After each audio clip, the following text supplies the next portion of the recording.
So we see here in the first examination of this, giving before the time of Moses, what? Voluntary. And the only time it was required, it was to fund the government. It was to meet a national need. And it wasn't 10%, it was 20%. So, is tithing taught before the law of Moses?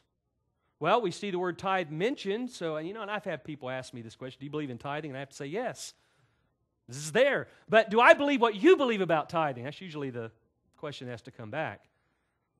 And I tell you what, every church I pastored, with the exception of this one and another church, because this church and another church, which churches that I started, we could actually teach what this says about giving and not have the fear of tomorrow I'm looking for another job. So when I dealt with this in other churches, I always taught it in this respect. Does the Bible teach tithing? Yes. Just showed it to you, didn't I? Number 2, what does the Bible teach about giving? Sacrificial giving. See, for some, 10% is not a sacrifice. It's legalism. Think about it. You get paid, and say you got $100, and you say, I got to give $10 to the Lord. Is that a sacrifice? Well, it would be if, 90 of that $100 was committed somewhere else, then it would be a sacrifice, right? Well, let's just say it's not. Let's say you could give more. Say you could give $25. See, the whole issue here is if we focus in on a percentage of giving, it leads to legalism, and it brings the joy away from giving. It becomes compulsory giving. It's not voluntary. It's not an act of joy. It's not an act of worship. It's not an act of sacrifice. All we're thinking about is, I got to give my tithe, and I got to give 10%. And we talked about last week, and we'll talk about it again in just a few moments, that the Scripture says that we are to owe no man anything. And remember what we said that passage meant? If you're late on your bills, you owe. Just to have bills doesn't mean that you're, as we would phrase it, in debt, because we all have things that we have to pay for. You own a home or you rent a home, there is money that goes out for that. You use utilities, there's money that goes out for that. Food, clothing, all of these things. It seems like the list never ends. Just when you think you've got through the month, here comes something else.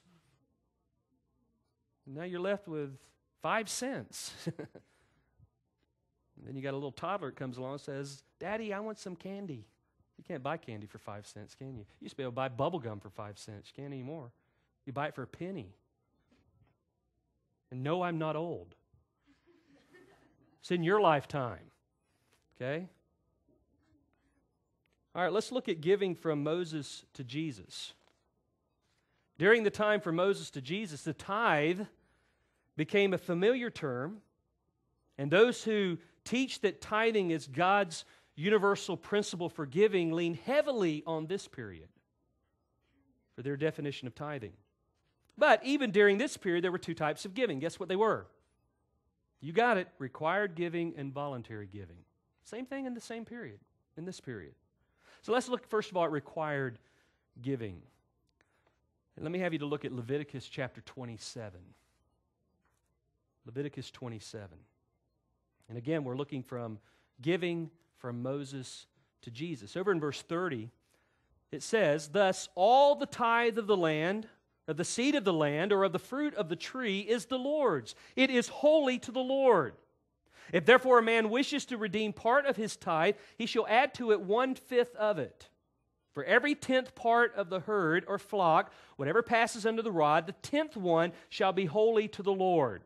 He is not to be concerned whether it is good or bad, nor shall he exchange it, or if he does exchange it, then both it and its substitute shall become holy. It shall not be redeemed. Now, what is this passage talking about? Well, this is the Lord's tithe, or the Lord's 10th, as verse 32 indicates. We could say that this is the Levites' tithe, because over in Numbers 18:21 and Numbers 18:24, it tells us that this tithe was collected to given to the Levites. Just look at the screen, you'll see Numbers 18:21, which says this, To the sons of Levi, behold, I have given all the tithe in Israel for an inheritance, in return for their service which they perform, the service of the tent of meeting.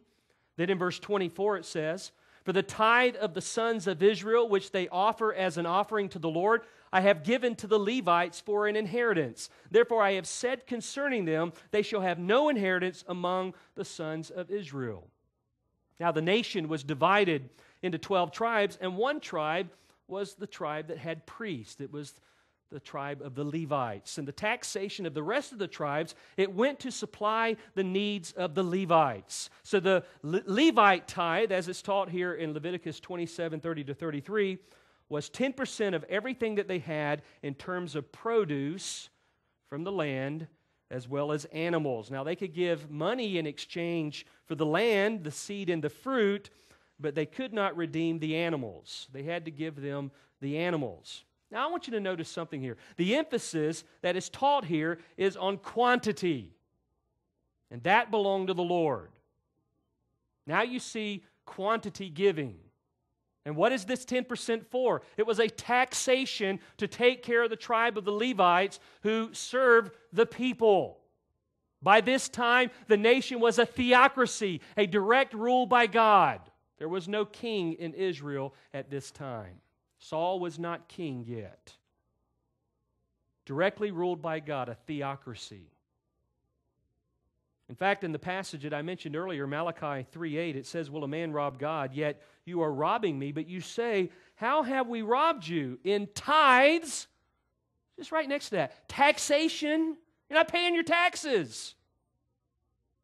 That's what the verse means. It referred to this required giving. Taxation to fund the government. It'd be just like today not paying your taxes, cheating on your tax return. You would be violating this principle. So, you have 10% of the animals and produce was given to the tribe of the Levites. What was it given to them for? To support them, because they didn't earn a living other than just carrying out their priestly functions. Now, if you look over at Deuteronomy chapter 12, there was a second tithe, another 10% that was required of Israel. You have the first 10% given to support the tribe of the Levites. Now you have another 10% that is extracted from the people as part of required giving. It's to be taken to the central sanctuary. It's to be eaten by the family, the servants, and the priests. And the purpose was to stimulate devotion to the Lord, to promote unity among all of God's people. Notice what it says. He says, there you shall bring your burnt offerings, your sacrifices, your tithes, the contribution of your hand, your votive offerings, your freewill offerings, and the firstborn of your herd and of your flock. And there also you and your household shall eat before the Lord your God, and rejoice in all your undertakings in which the Lord your God has blessed you. Now, if you'll notice at this point, what percentage are we at? We're at 20% now. Remember, first 10% was required for the Levites. Now we're at this second extraction of 10% that brings us to 20% in their required giving. Now, there was another tithe that was required of the people, and it's found in chapter 14 of Deuteronomy. Look at chapter 14 and verse 28.